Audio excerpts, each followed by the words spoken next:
Friends, I thought I ought to come into the studio again because there's been a lot happening in the news lately that has prophetic implications. So what does the President of the United States, the leader of the Orthodox Church, the United Nations, the U.S. Congress, and presidents of Israel and Palestine all have in common? Well, in the last few months, they've all been visiting with Pope Francis, the leader of the Catholic Church. You know, friends, it seems like very few Christians today remember why Protestants protested. Let me explain. This has already been a very notable 2 years for the Catholic Church. Beginning with the surprising resignation of Pope Benedict XIII, the aged pontiff cited poor health as the reason, but many wondered if there might be more to the story. Then, on 3/13/13, as the world watched and wondered, white smoke issued from the Sistine Chapel chimney, and an Argentinian cardinal, Jorge Bergoglio, was introduced as the new pope.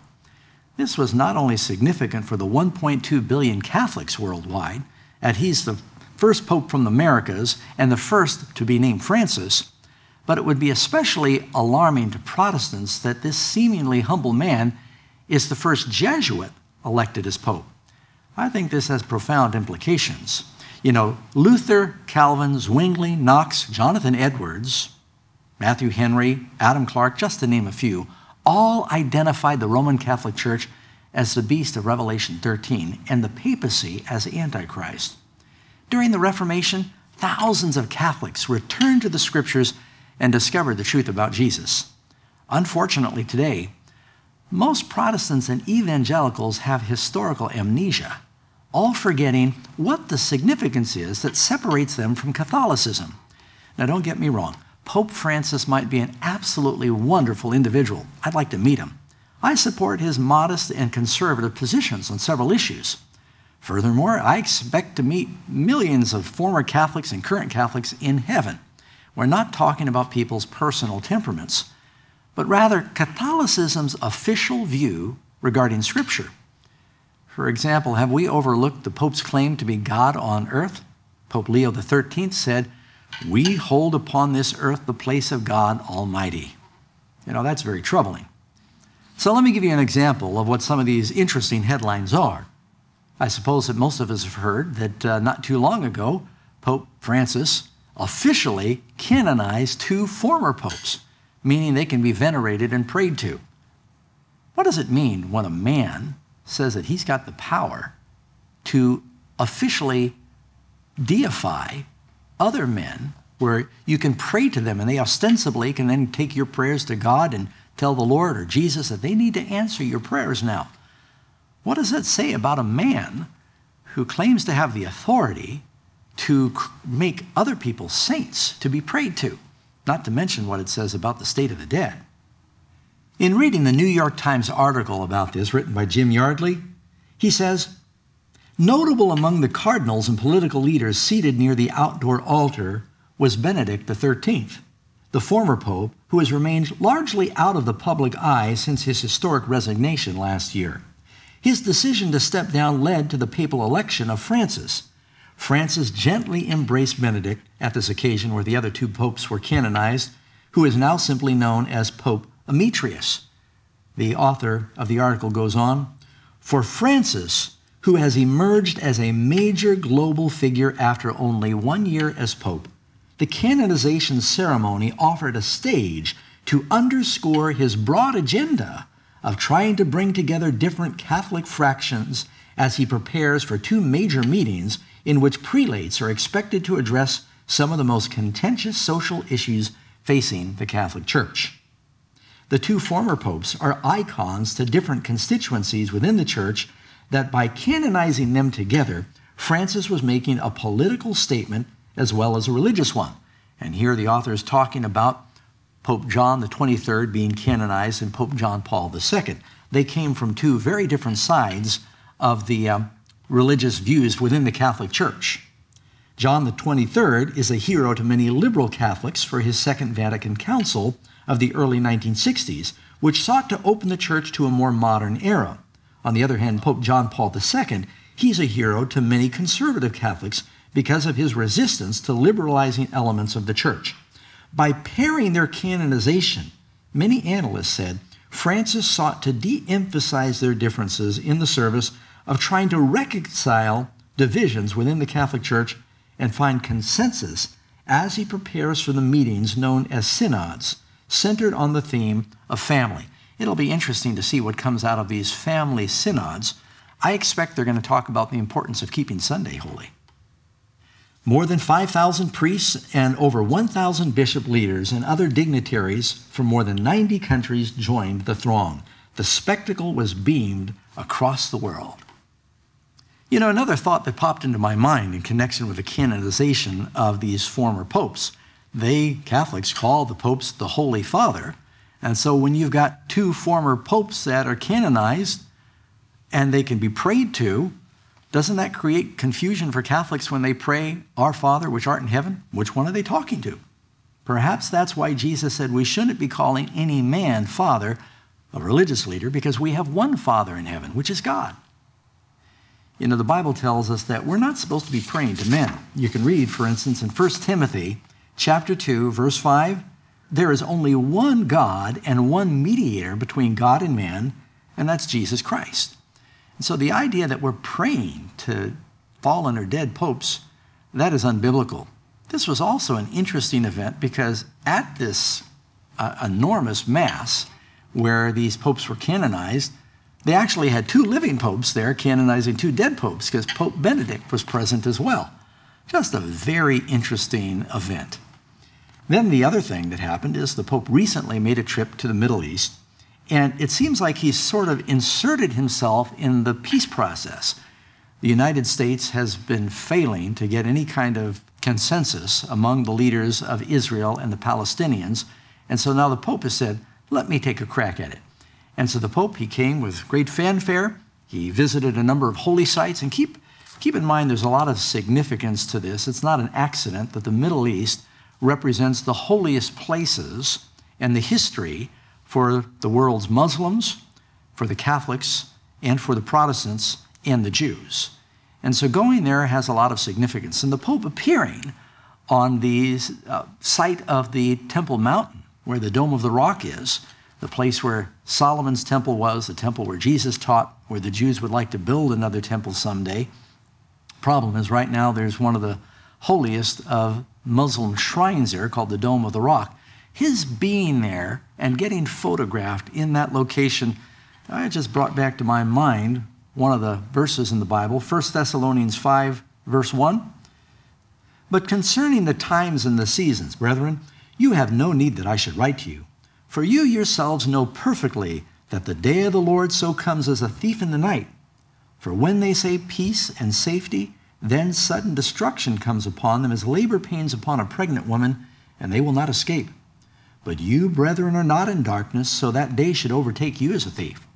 That's why we should be awake and we should be sober and see these things that are happening before our very eyes in the headlines. The Pope also met with the leader of the Orthodox Church, Bartholomew I, the patriarch. And that was, I thought, very interesting. It tells us that he is the leader of 250 million Orthodox Christians. And there has been a divide separating the Catholic Church from the Orthodox Church for over 1,000 years now. And they're seeking to find unity. And so several times they prayed together and they talked together, and they're planning on meeting further to find out how to heal the schism that occurred between these two great denominations. It says in 2 Thessalonians 2, verse 3 and 4, let no one deceive you by any means, for that day will not come unless there comes a falling away first, and the man of sin is revealed, the son of perdition, who opposes and exalts himself above all that is called God, or that is worship, so that he sits as God in the temple of God, showing himself that he is God. Very interesting. If you go back to March, the President of the United States made a special trip to Europe, and he sat down and he visited with the Pope. And it says here, I'm reading from a CNN report, President Barack Obama gave Pope Francis a box of seeds as a gift, a fitting token of their first ever meeting, providing a fresh start of sorts between the administration and the Catholic leadership after years of strained relations. Because the position of President Obama on certain social issues like abortion is very much out of harmony with the position of the Catholic Church. And so they were hoping to reconcile. And there's one picture in particular where you've got President Obama sitting at the desk with the Pope, and the Pope, it almost makes it look like, it reminds me of when I went to elementary school, I got into trouble and I was brought into the principal's office. That's the first picture that pops into my mind. But it looks like the president is recognizing the superiority of the Pope in this picture. Also thought it was interesting that the president gave the Pope a gift of a box of seeds. The box was made out of wood that came from the first cathedral built in North America, first Catholic cathedral built in North America. And also the Pope gave the president a couple of books. It says he gave him 2 medallions, one symbolizing the need for peace and solidarity between the 2 hemispheres, and a copy of his book, The Joy of the Gospel, a book written by Pope Francis that calls for a new era of evangelization and a renewed focus for the poor. This reminds me of a very significant quote you find in that classic book called The Great Controversy, and this is found on page 588. Protestants of the United States will be foremost in stretching their hand across the gulf to clasp the hand of spiritualism. They'll reach over the abyss to clasp the hand with Roman power, and under the influence of this threefold union, this country will follow in the steps of Rome in trampling on the rights of conscience. Little by little, you're seeing more credibility and more recognition being given to the church in Rome. Now, you connect these events with something else that happened about a month ago. The Pope met with leaders from the United Nations. And it says, Francis chose a meeting with, of all people, officials of the United Nations to endorse what he calls the legitimate redistribution of economic benefits by the state, as well as the indispensable cooperation between the private sector and civil society. The author of this article was a little bit disgruntled. It says, by appealing to sanction what amounts to forced redistribution, Francis grievously extended his authority as a religious leader and became what amounts to a robe-wearing politician. And you know, it says in Revelation that this Antichrist power, whoever it might be, has something to do with economics, because it gets to the place where you cannot buy or sell unless you receive the approval of this power. So I think that's interesting as well. And then you marry that together with something else that happened about a month ago when House Speaker John Boehner gave a formal invitation to Pope Francis to address the U.S. Congress, senators and congressmen.